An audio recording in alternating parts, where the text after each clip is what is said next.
সব না, আমি হিন্দু পরিবার থেকে। আমার স্বামী মুসলমান হামিদ কুরেশি। আমি এই প্রশ্নটা করছি যে পূর্বপুরুষদের সময় থেকেই হিন্দু মুসলমান জাত ভেদাভেদ চলছে।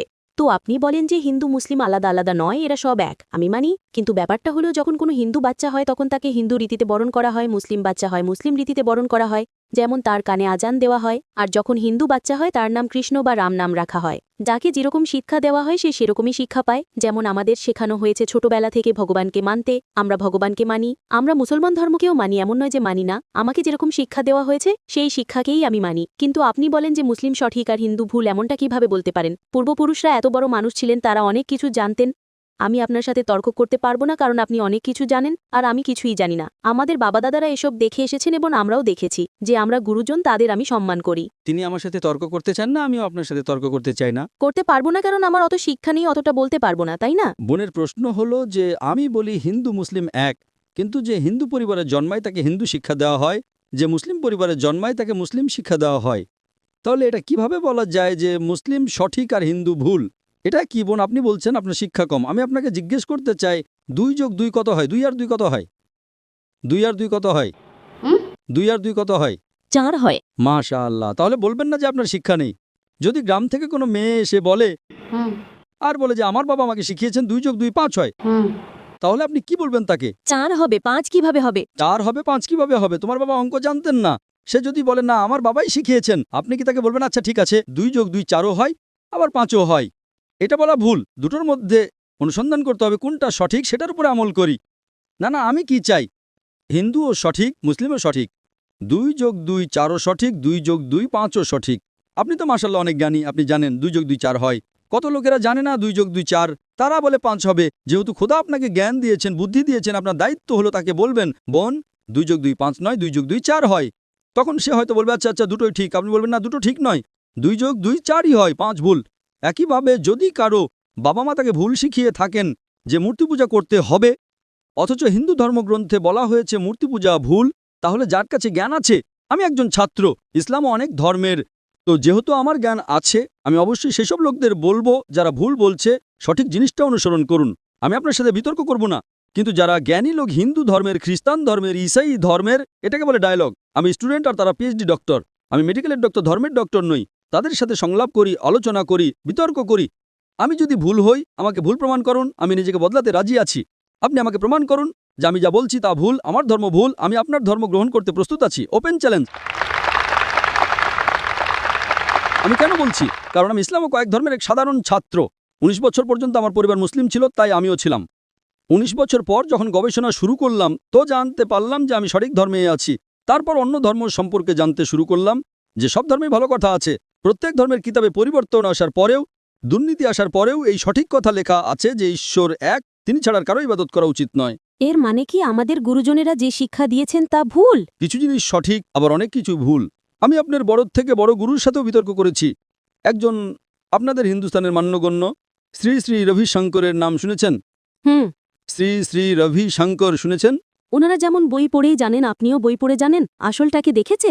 একদম ঠিক। তিনি বলেন 4 বছর থেকে আমি ভাগবত গীতা মুখস্থ জানি, কিন্তু বিতর্কে ভাগবত গীতা একটা তথ্যসূত্র দেননি। এমনটা নয়, ঈশ্বর এভাবে আসেন না। আপনি কত পুণ্য করেছেন বলছেন এই জন্মের কথা বলতে পারেন? কত জন্মের কথা কিভাবে বলতে পারেন? একদম ঠিক। তো আমি বলি যে আপনার কিতাব বলছে যজুর্বেদ অধ্যায় 32 শ্লোক 3 আর শ্বেতাশ্বেতোপনিষদ অধ্যায় 4 শ্লোক 19 আছে न तस्य प्रतिमा अस्ति। প্রতিমা মানে হলো প্রতিচ্ছবি। সেই খোদা, সেই ঈশ্বর, সেই আল্লাহর কোনো প্রতিমা নেই, কোনো প্রতিচ্ছবি নেই, কোনো ফটোগ্রাফ নেই, কোনো পেন্টিং নেই, কোনো মূর্তি নেই, কোনো ছবি নেই। তাহলে আপনি মূর্তি পূজা কেন করেন? মূর্তি পূজা না করলে ঈশ্বরকে কিভাবে ডাকি, যেমন শিক্ষা দেওয়া হয়েছে, বইয়ে লেখা আছে। যদি শিক্ষা ভুল দেওয়া হয়, মূর্তি পূজা এর মানে এই নয় যে মূর্তি পূজাই করতে হবে, মূর্তিকে দেখতে হবে। গীতা বা মহাভারতে মূর্তির কথা নেই, সেটা পড়ুন, সেখানেও তো শিক্ষা আছে। বোন আপনি মূর্তি পূজা করেন কিনা? আমি করি, এমন নয় যে করি না, হয়তো আমি ভুল করি। যদি আপনার বন্ধু বলে 2+2 5, তাহলে আপনি তাকে শুধরে দেবেন কিনা? হ্যাঁ, শুধরে তো দিতে হবে। আমিও চাই আপনাকে সঠিক পথ দেখাতে। হুম। আমি বলছি যদি মূর্তি পূজা কোরআনে ভুল লেখা থাকে সেটাকে পাশে রাখুন। আপনি কোরআন মানেন না, আপনার ধর্মগ্রন্থই লেখা আছে মূর্তি পূজা ভুল, আমি তার প্রমাণ দিচ্ছি। তাহলে আপনি কেন করছেন? আপনাদের যেমন শিক্ষা দেওয়া হয়েছে যে এই ধর্মে এইভাবে ডাকতে বোন। হয়, ঈশ্বরকেই তো ডাকা হয়। বোন একটা একটা করে আলোচনা করি, তারপর অন্য বিষয়ে যাব। আমার প্রথম প্রশ্ন হলো মূর্তি পূজা যখন ভুল তখন কেন করেন? আপনি কেন মূর্তি পূজা করেন? এখন সেই পূর্বপুরুষরা ওইভাবেই করে এসেছেন, এটা তো আজকের কথা নয় যে আমি মানা করে দিলাম আর বললাম চলো আর করছি না। কিন্তু এই পূর্বপুরুষরা যখন যুগ যুগ ধরে করে আসছেন তখন তারা তো এটা বলতে পারেন না যে আমরা করব না, তাই না? যদি যুগ যুগ ধরে গ্রামে শেখানো হয় যে 2 যোগ 2 5, তাহলে কি আপনি সেটা মানবেন? আমার পূর্বপুরুষরা বলতেন পৃথিবী সমতল, আমি কি তা মানবো? আমি জিজ্ঞেস করছি আজ পৃথিবী কেমন? পৃথিবী কি সমতল নাকি পৃথিবী গোল? গোলে। মাশাআল্লাহ, আপনি তো জ্ঞানী, আপনি তো জানেন। তাহলে যদি আমার বাবা দাদারা বলতেন পৃথিবী সমতল, তাহলে আমি কি করব? তাদের কথা মানবো নাকি ছেড়ে দেবো? তো সেই সময় কি এই যুগ চলতো না? একদম ঠিক, আজকের যুগ এটা। এখনকার যে যুগ তার চেয়ে আগের যুগ সেই সময় ভালো ছিল, পবিত্র ছিল। আগে এমন প্রচার হতো না যেখানে কোটি কোটি মানুষ একসাথে দেখতে পারতো। আজকের প্রচার এখানে লক্ষ লক্ষ মানুষ জমা হয়েছে, লক্ষ লক্ষ মানুষের সাথে টেলিভিশনে কোটি মানুষ দেখছে। তাই আপনার কোনো অজুহাত থাকবে না। কোটি কোটি মানুষের সামনে আপনাকে বলা হয়েছে যে মূর্তি পূজা ভুল, এরপরেও যদি আপনি করেন তাহলে আপনার কোনো অজুহাত বাকি থাকবে না। মূর্তি পূজা ভুল আপনার কোরআন শরীফে যেমন লেখা আছে, আমাদের গীতা মহাভারতেও লেখা আছে, কিন্তু ওটা পড়া তো পাপ নয়, তাই না?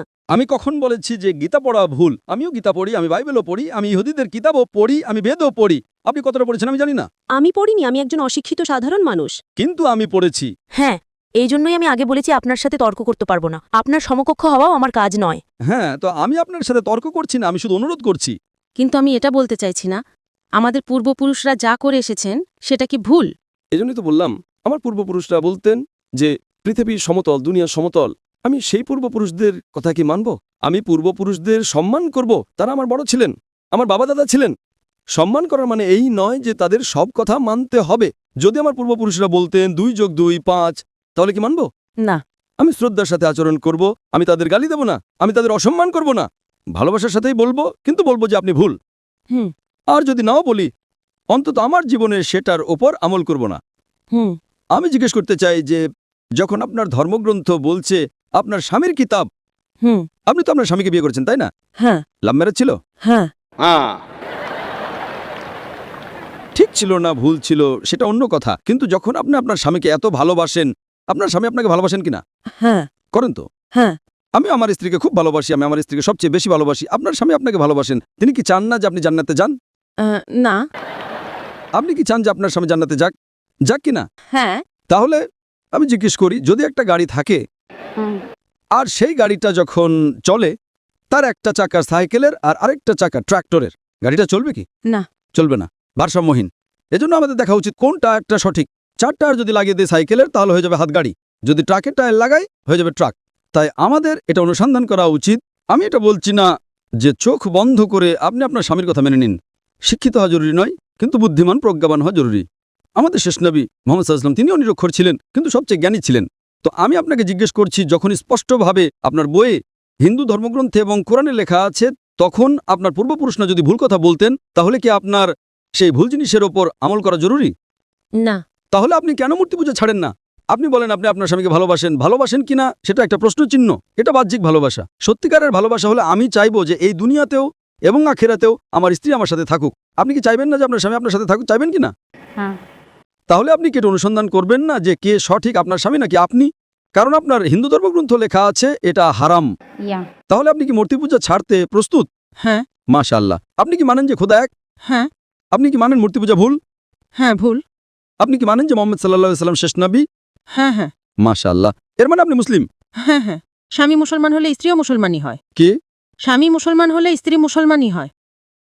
স্বামী আছে তাই মুসলমান এমনটা সবসময় জরুরি নয়, উল্টোটাও হয়। স্ত্রীও স্বামীর পরিবর্তনের কারণ হয়ে যায়। কারণ একটা প্রবাদ আছে, আমি বলবো সঠিক নাকি ভুল। दिल लगाया गद्दी से तो परी क्या चीज है। তো ভালোবাসা অন্ধও হয়।